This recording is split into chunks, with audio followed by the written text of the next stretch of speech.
Okay, July 7th. Several things happened today, but the first one I'll talk about is the building of the Hoover Dam, which started in 1931 on this date. Hoover Dam would become the largest dam in the world at the time.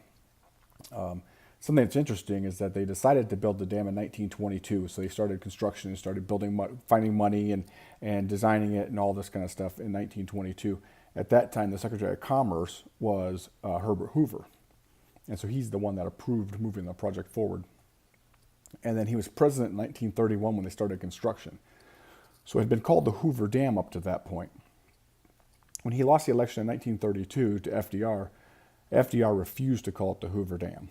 And so he made people call it the Boulder Dam, because it was in Boulder Canyon is where they built this. They were damming up the Colorado River. So he really tried, and his people really tried to have the Boulder Dam name stick, and it didn't stick.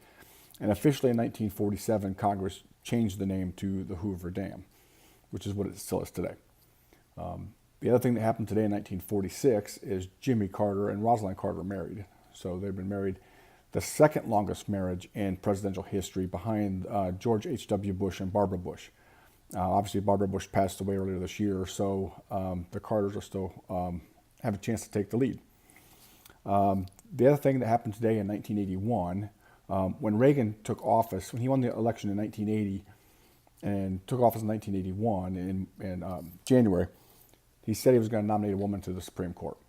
And so in July 7th, 1981, he nominated Sandra Day O'Connor. So Sandra Day O'Connor eventually got confirmation and became the first woman on the U.S. Supreme Court. And then the last thing, the Americans had been talking for a long time about Hawaii.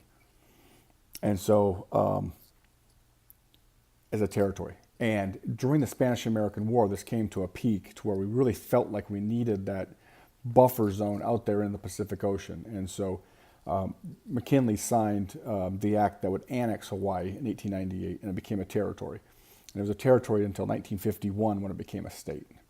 So there you go, July 7th. I'll see you tomorrow.